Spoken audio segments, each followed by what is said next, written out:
Một chiếc túi Hermes có giá 10.000 đô, thậm chí cả 100.000 nếu là phiên bản đặc biệt đính kim cương. Một chiếc áo Gucci hay váy Dior cũng dễ dàng chạm mốc vài nghìn đô. Nhìn vẻ ngoài lộng lẫy, đường may tinh xảo, ai cũng nghĩ chúng được làm từ những chất liệu quý hiếm qua bàn tay thợ thủ công bậc thầy trong những xưởng sang trọng ở Paris hay là Milan, những kinh đô thời trang. Nhưng sự thật lại gây sốc. Chi phí sản xuất những món đồ này thường chỉ vài trăm đô, thậm chí là thấp hơn, và chẳng có nghệ nhân nào ở đây cả. Đó chỉ là những người công nhân bình thường. Vậy tại sao một chiếc túi giá gốc siêu rẻ lại được bán với giá siêu cao? Câu chuyện đằng sau ngành thời trang xa xỉ đó là một bức tranh đầy màu sắc. Nơi ánh hào quang của thương hiệu che giấu những góc tối về lao động, nơi chiêu trò tiếp thị và những bí mật hậu trường ít ai có thể ngờ tới lại đang xuất hiện hàng giờ. Ngành thời trang xa xỉ không khác gì ảo thuật. Trên kệ hàng, túi Dior hay áo Gucci lấp lánh khiến người ta tin rằng chúng đáng giá từng xu. Nhưng đằng sau vẻ ngoài hoàn hảo là chi phí sản xuất thấp đến bất ngờ. Phần lớn các thương hiệu như là Louis Vuitton, Prada hay là Gucci không sản xuất mọi thứ ở Pháp, ở Ý hay đâu đó Âu Mỹ như nhiều người lầm tưởng. Họ gia công tại các xưởng ở những nước có công nhân giá rẻ như là Trung Quốc, Việt Nam hay là Bangladesh. Công nhân ở đây những lương cực thấp, đôi khi chưa tới $1 mỗi giờ, làm việc trong điều kiện khắc nghiệt để may túi hay áo cho những thương hiệu lớn. Theo một khảo sát được thực hiện vào cuối năm 2024, một chiếc áo Gucci có giá 800 đô chỉ tốn 10 cho đến 20 đô la để sản xuất, bao gồm cả vật liệu và tiền công cộng lại rồi. Những người thợ tại các nước kém phát triển hơn, dù khéo léo, hiếm khi được trả công xứng đáng. Câu chuyện của họ bị chôn vùi dưới vẻ hào quang của thương hiệu. Một ví dụ rõ ràng đến từ cuộc điều tra của tạp chí phố Wall vào năm 2024. Họ phát hiện túi Dior giá bán lẻ 2.780 đô la Mỹ, có chi phí sản xuất chỉ 57 đô la Mỹ tại một nhà máy ở Ý. Công nhân ở đó thường là những người dân nhập cư, làm việc trong điều kiện giống như những xưởng may giá rẻ, không có hợp đồng và cũng chẳng có bảo hiểm. Tương tự, một chiếc túi Armani giá 1.960 đô được làm với chi phí 100 đô, nhưng thương hiệu thu lợi nhuận gấp 20 lần. Những con số này hé lộ một sự thật phũ phàng. Ngành xa xỉ kiếm lời khủng nhờ khai thác lao động giá rẻ, trong khi hình ảnh sang trọng che đậy những góc khuất về điều kiện làm việc. Những bàn tay vô danh của những người công nhân tạo ra các sản phẩm đắt đỏ đã bị lãng quên, và họ lại bị thổi thành những nghệ nhân. Không ai biết đến câu chuyện của họ giữa những bữa tiệc thời trang xa hoa. Nhiều người nghĩ rằng những chiếc túi này, giá công nhân rẻ nhưng họ dùng vật liệu tốt. Nhiều người từng tin rằng túi Hermes dùng da cá sấu hiếm hay vải dệt từ sợi siêu đặc biệt. Thực tế, những thương hiệu xa xỉ cũng dùng da bò thông thường, thậm chí là da tổng hợp được xử lý để trông xịn. Chi phí nguyên liệu cho một chiếc túi Chanel giá 5.000 đô chỉ vào khoảng 100 cho đến 200 đô. Ngay cả những chất liệu đắt đỏ cũng không như bạn tưởng. Chẳng hạn như thương hiệu Loro Piana bán áo len giá 9.000 đô đã bị kênh Bloomberg phanh phui vì trả giá cực thấp cho cộng đồng người Peru sản xuất sợi len đặc biệt này. Một loại sợi được coi là quý hiếm, nhưng nó chỉ là phần nhỏ trong chi phí. Vậy là chất liệu về huyền thoại xa xỉ thực ra cũng chỉ là một câu chuyện được dựng lên nhằm biện minh cho mức giá cắt cổ mà khách hàng đang phải trả. Còn giá công nhân thì rất rẻ rồi. Nhưng các thương hiệu thì rất giỏi trong việc kể chuyện. Hãy xem họ kể những câu chuyện như thế nào. Hermes nổi tiếng với tuyên bố rằng mỗi chiếc túi của họ được làm thủ công bởi một thợ thủ công duy nhất tại các xưởng ở Pháp với quy trình kéo dài hàng chục giờ. Họ nhấn mạnh vào sự tỉ mỉ, chất lượng vượt thời gian và di sản gần 2 thế kỷ của thương hiệu. Ngoài ra, Hermes cố tình giới hạn số lượng túi, tạo ra danh sách chờ dài và yêu cầu khách hàng xây dựng quan hệ với cửa hàng bằng cách mua những sản phẩm khác chẳng hạn trước khi được mua túi. Điều này tạo cảm giác rằng túi của họ không chỉ là một món đồ mà là một đặc ân chỉ dành cho giới tinh hoa. Thế là câu chuyện này khiến khách hàng cảm thấy họ đang mua một tác phẩm nghệ thuật, không chỉ là một chiếc túi.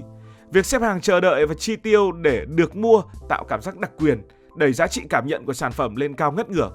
Và kết quả, Hermes duy trì hình ảnh độc quyền và thu lợi nhuận khổng lồ dù chi phí thực tế thì rất thấp.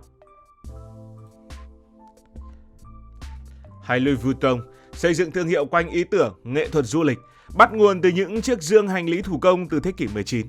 Họ kể rằng mỗi sản phẩm, từ túi xách đến ví, đều được làm với sự chăm chút để phục vụ những chuyến đi xa hoa. Họ cũng cung cấp những đặc ân như là khắc tên lên túi, khiến khách hàng cảm thấy sản phẩm được làm riêng cho họ. Các chiến dịch quảng cáo thường sử dụng hình ảnh những người nổi tiếng đi du lịch với túi Louis Vuitton. Như vậy, câu chuyện về du lịch xa hoa và cá nhân hóa khiến khách hàng cảm thấy họ đang mua một trải nghiệm chứ không chỉ là một món đồ. Gucci, dưới sự dẫn dắt của các giám đốc sáng tạo, đã tạo ra một câu chuyện về sự phục hưng thời trang, kết hợp di sản Ý với phong cách lập dị và trẻ trung. Họ quảng bá rằng mỗi sản phẩm, từ áo đến túi là sự kết hợp của nghệ thuật, văn hóa và sự táo bạo. Gucci sử dụng hình ảnh những ngôi sao để gắn thương hiệu với giới trẻ và văn hóa đại chúng. Các chiến dịch quảng cáo như phim ngắn hay show diễn lấy cảm hứng từ nghệ thuật cổ điển, khiến khách hàng cảm thấy họ đang mua một phần của phong trào văn hóa hiện đại. Tất cả những câu chuyện đó hoạt động nhờ vào việc đánh vào tâm lý khách hàng. Đó là tâm lý khát khao được công nhận, khát khao được có cảm giác đặc biệt và sự gắn bó với một phong cách sống. Các thương hiệu xa xỉ sử dụng quảng cáo, người nổi tiếng và truyền thông để xây dựng những câu chuyện thần thoại về thủ công, di sản về sự độc quyền.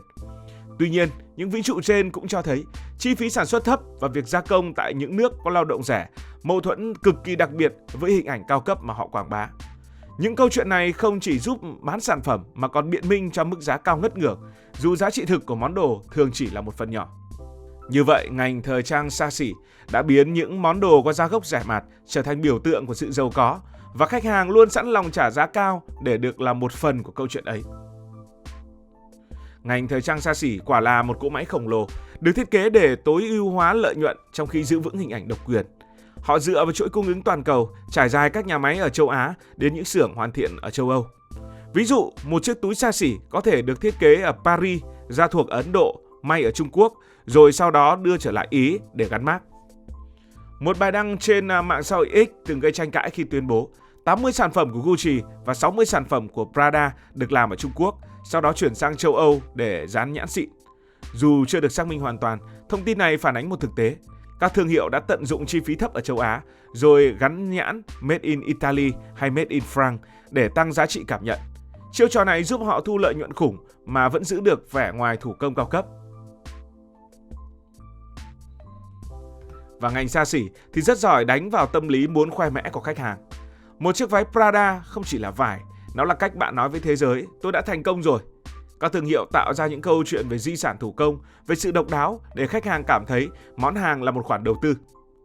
Hermès tuyên bố mỗi chiếc túi được làm bởi một thợ thủ công duy nhất như đã nói. Những câu chuyện này khiến khách hàng sẵn lòng trả cả ngàn đô la cho món đồ chỉ đáng giá vài trăm. Rồi mạng xã hội lại khuếch đại điều này. Với việc post hình lên mạng xã hội hoặc đôi khi dùng hình này, dùng sản phẩm này được khen thì ai cũng cảm thấy sướng ngất ngưởng.